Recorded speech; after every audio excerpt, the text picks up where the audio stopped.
இந்தியாவுக்கு ஒரு இண்டிபெண்டான எக்கானமி வரணும் அப்படின்னு ஆசைப்பட்ட இந்த வஉசி கடைசியில் என்ன செஞ்சாருன்னு யாருக்காவது தெரியுமா? இங்க இருக்கக்கூடிய தலைமுறையை சேர்ந்தவர்களுக்கு செக்கிழுத்த செம்மல் என்ன வேலை செய்தார்? கப்பல் ஓட்டுனவர்.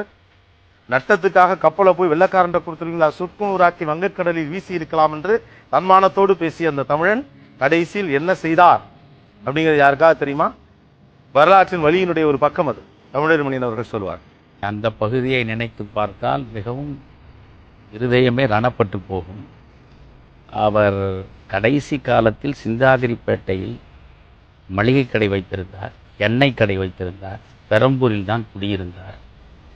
அவரே சொல்கிறார், வந்த கவிஞர்க்கெல்லாம் மாறியன பண்பொருளை தந்த சிதம்பரன் தாழ்ந்து இன்று சந்தமில் வெண் பாச்சொல்லி பிச்சைக்கு ஓடுகிறான் நாச்சொல்லும் தோலும் நலிந்து.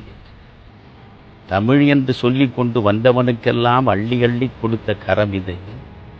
அப்பேற்பட்ட கரங்களை உடைய நான் இன்றைக்கு வீடு வீடாகச் சென்று என் வறுமையை சொல்லி என் வறுமைக்கு ஒரு வழியை, ஒரு தீர்வை பெறுவதற்காக என் நாவும் தோலும் நலிந்து நிற்கிறேன் என்று பேசுகிற அளவுக்கு வஉசியை விட்டு வைத்த சமூகம்தான் இந்த தமிழ் சமூகம்.